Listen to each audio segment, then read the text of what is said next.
Right from a student getting out of his comfort zone of being in his own country with his own parents with a known environment to going into transition to a completely unknown environment. Okay. I can guarantee if there are 10 people in the room and one of them has studied abroad, you can recognize that person. He will stand out from that 10 crowd. If you look at India, most employers will say we don't want freshers, right? Because yes. they're not job ready. Yeah. But abroad is the other way around. They want freshers who can be groomed. Everything looks so dreamy. Everything looks so picture perfect. It's almost hard to believe that, that might not be the real life they're living. See, there are some harsh truths that one has to accept about studying abroad. It's not all rosy and easy as it sounds. There are students calling up their parents and crying on the phone and saying, I want to come back right now. Okay. Right? So, as soon as their child goes to a foreign university, they feel that a job is guaranteed. You could study in an Oxford or you could study in one of the most lowest ranked universities. Getting a job is up to you. Welcome back to another exciting episode of The Big Leap with Study Smart.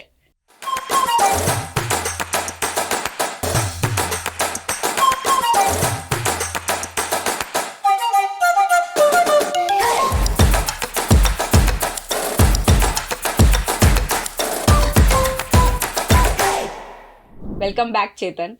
Apoorva, it's good to be back. But what do we have in store today? Today is a mix of nostalgia and the future for you. Okay. Any guesses on what we're going to do? In today's episode, we're going to cover the Study Abroad Playbook. We're going to go back to Chetan's good old days as an international student, and from there, we're going to leapfrog into what are the exciting opportunities for Indian students in the upcoming years, as well as what does it really take to get into those top-ranked universities abroad. Chetan, we live in a time where a degree is no longer just a piece of paper. It's a kind of a new passport to a new career, to a whole new mindset, and I think studying abroad plays a very important role in getting that passport to a new life. Sure. So, as a student, what were your thoughts and how did that journey shape your life? Well, it's an interesting story, Apoorva. I'll have to go back a lot in time. I grew up watching American sitcoms, and it was always a dream to go study abroad and was very fascinated by the whole thing, right? And Okay. I wanted to go as early as my undergrad, right? And when I went to my father, he gave me a little tappli on my head and said, shut up, sit down, do your undergrad here, and then we will think about your postgrad. Finally, with a lot of obstacles, I managed to go there for my postgrad. I chose UK. Where did you go? I chose UK as a country and I went for my MBA to Cardiff University. Oh. And personally, I think it was an absolute game changer. The kind of exposure I got, the kind of experiences that I went through were absolutely mind-blowing. And today, the person I am in terms of my personality, all the achievements that I've had, all the success that I've had, a lot of the credit goes to my experience of studying in a foreign country. And I don't think I would have been half the person I am today if I did not choose to study abroad. Oh, okay. So I understand your journey as the student. But then why did you choose to kind of like mentor students when you came back? Right. So if I go back to my time of choosing the university and the country, I wish I had better guidance. Right.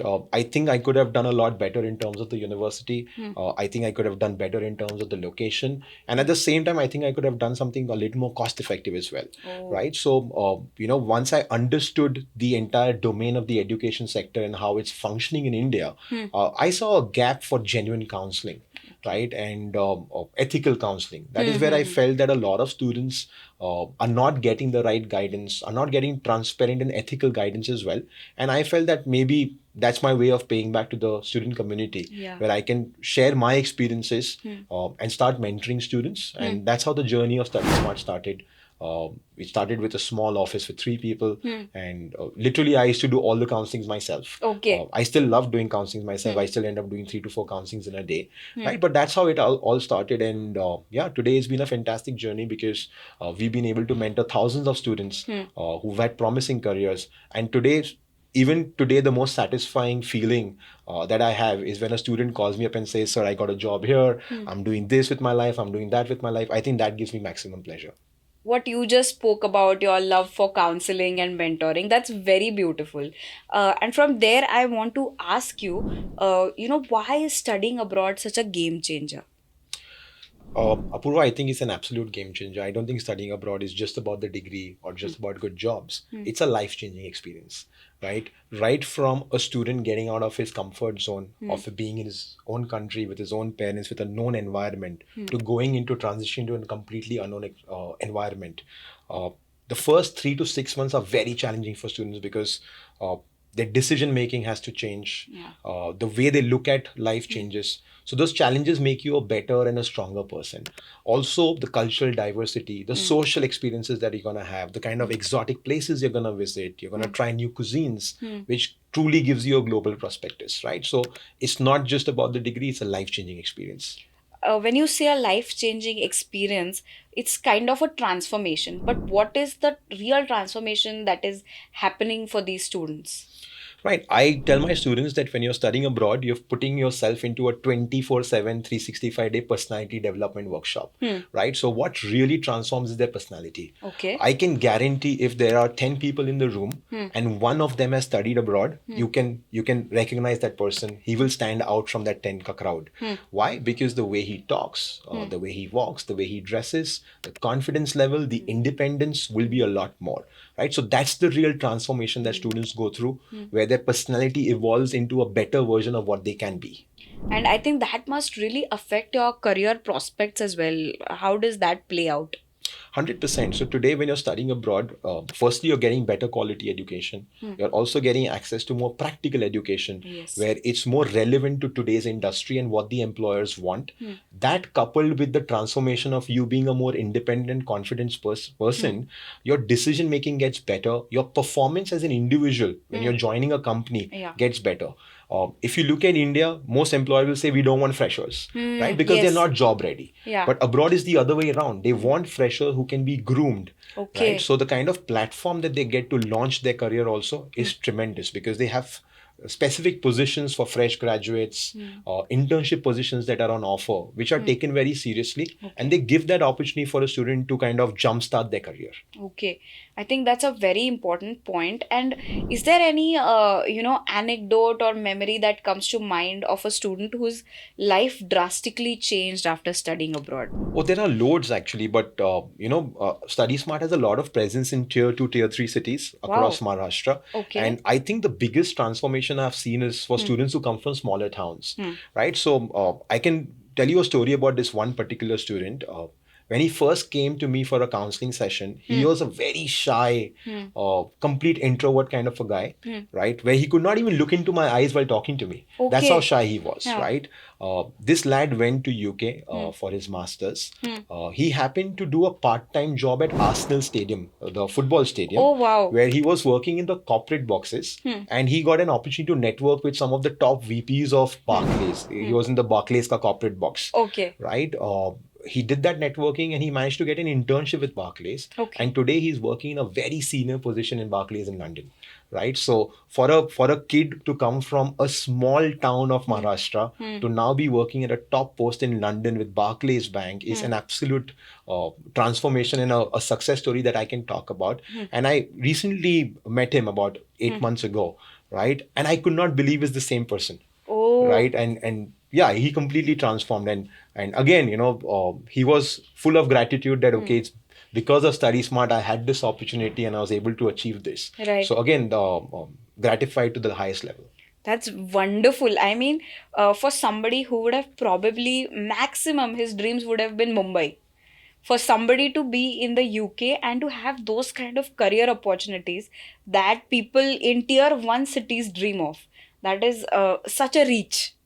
Yes, absolutely. And I think that's been another mission that Study Smart is on, that we want to focus more on tier one, tier two cities across India, because we feel that there is more need for exposure there. There's more need for awareness to make students aware of what opportunities they can have, right? Fortunately, the students in big cities already have a lot of exposure. Yeah. Yeah. So that's what Study Smart is now focusing on. Okay, that's great to hear. Chetan, from what I see as an outsider, whenever I see any of my friends or peers, with their tours of the campus on social media and all of these glorified graduation selfies and so on, everything looks so dreamy, everything looks so picture perfect. It's almost hard to believe that, that might not be the real life they're living. So I want to ask you that what are some things that any student who decides to study abroad should be aware of? So we want it to be dreamy and nice. But at the same time, you see, there are some harsh truths that one has to accept about studying abroad. It's not all rosy and easy as it sounds, right? Firstly, the transformation itself. I've had students who literally break down in the first couple of months emotionally. They get homesick. They're not able to put up with the culture. They're not able to get used to the weather. They fall ill. So there are all sorts of challenges that the students go through in the first 3 months. I've had students calling up their parents and crying on the phone and saying, I want to come back right now. Okay. Right? So that is the harsh reality. But again, that's a journey. That's the hardship that you have to go through. You have to go through the grind. And once they overcome these initial challenges, they start loving the place. So that's one area which I would say is something that students are not all aware of, that there are hardships attached to it as well. I think also there's the financial aspect that might not be taken in completely, right? So, so generally speaking, when a student is living abroad, Yeah. their annual expenses outside of education could be around 10 to 15 lakhs, depending on where they are. Yeah. So, what are these factors also that they should be aware of? I think it's very important for a child and a parent to be aware of the real expenses. A lot of time consultants may not guide you with the correct expenses. The expenses are always higher than what people quote. Okay. Right? So and inflation has been increasing consistently in these countries as well. So the cost of living is going up. So it's important that they plan well, because sometimes when children go abroad, they are also conscious that their parents are spending a lot of money. Right. So at times they shy away from asking for more money if they need, and they may at times skip meals or take up really, really not good jobs to just get the Support money themselves. to support themselves. So that's again a harsh reality.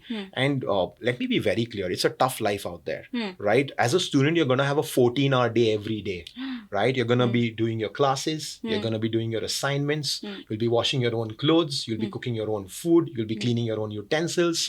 At the same time, you'll also be doing part-time jobs, right? So it is a tough life again, and it is important that you plan for your finances and you always have a buffer, because you don't want to be in a situation where you're not able to fund yourself further and you're not completing the program, because in many cases the university may not even refund your fees. Right. And one of the myths that I've seen amongst parents especially is that as soon as their child goes to a foreign university, they feel that a job is guaranteed. Oh, that's very, very far away from the reality. So unlike India, which is a very placement driven education system where we say, okay, if you go to an IIT, job is guaranteed. That's not the case abroad. You could study in an Oxford, or you could study in one of the most lowest ranked universities. Getting a job is up to you. Okay. So as a student, you have to hustle.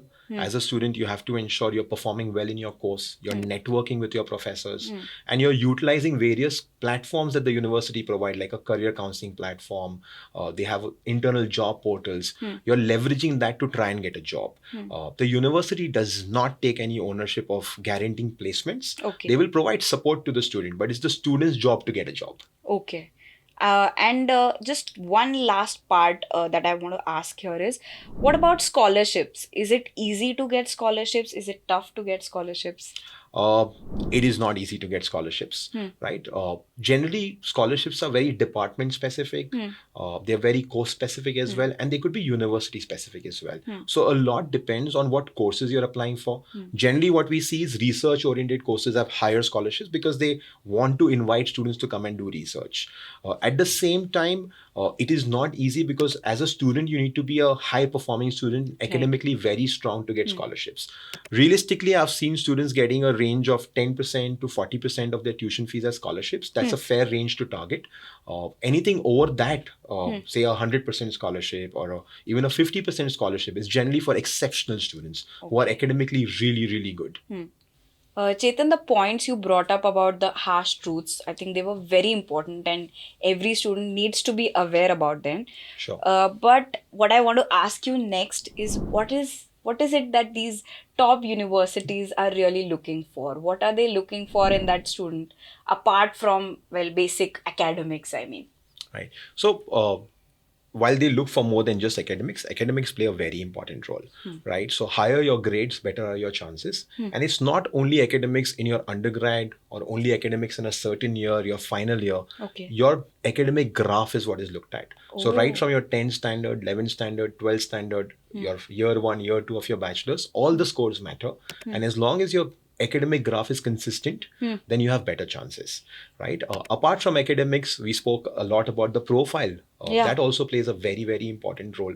So how much of focus do you have on your profile in terms of extracurricular activities, in terms of internships, in terms of short courses which are relevant to the course you're doing? Over and above that, any kind of music, drama, right? So anything that you've done beyond your core academics will also play a role in the overall success rate of you getting accepted into your dream university.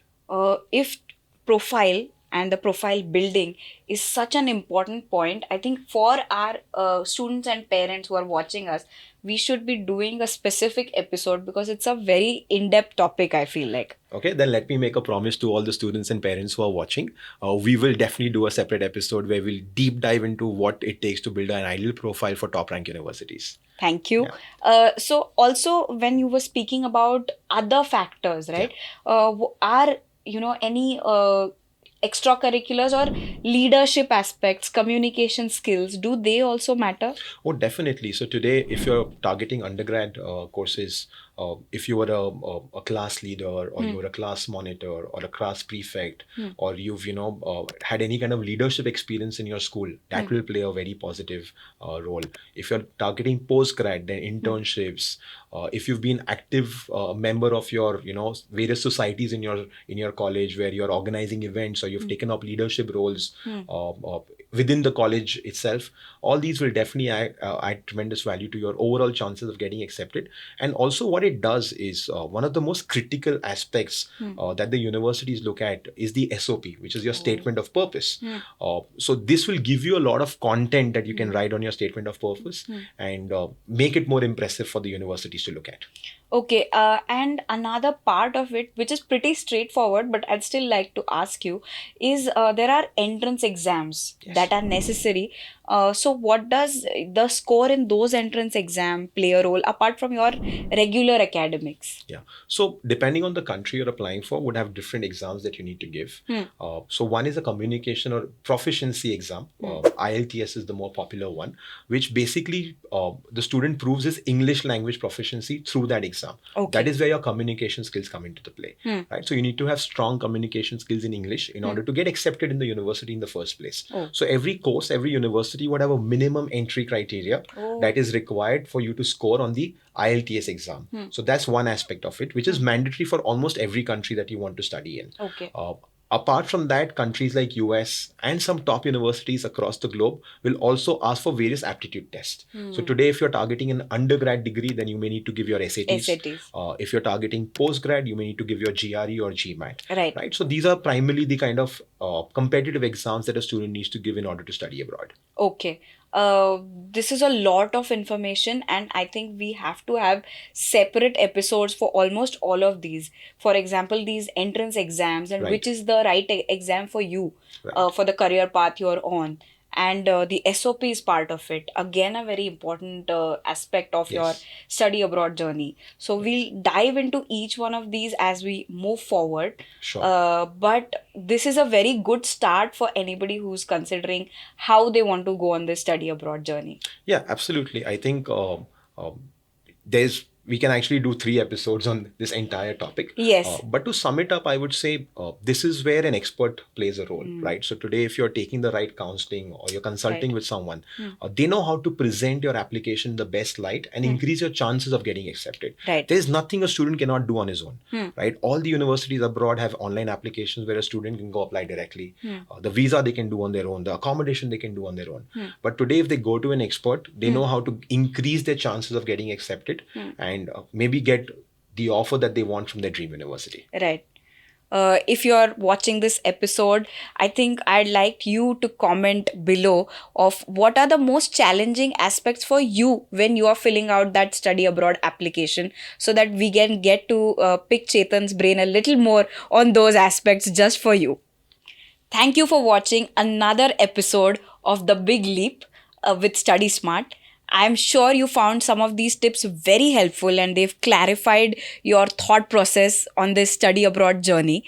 Chetan, thank you once again for being a part of the Big Leap. It's my pleasure. And as always, I love to create an impact for all my students. And I wish through this podcast, I can reach out to more students and make a small difference in your life. So if you want to support me on that cause, please like, share this episode as much as possible. Thank you. Don't forget to subscribe to our channel.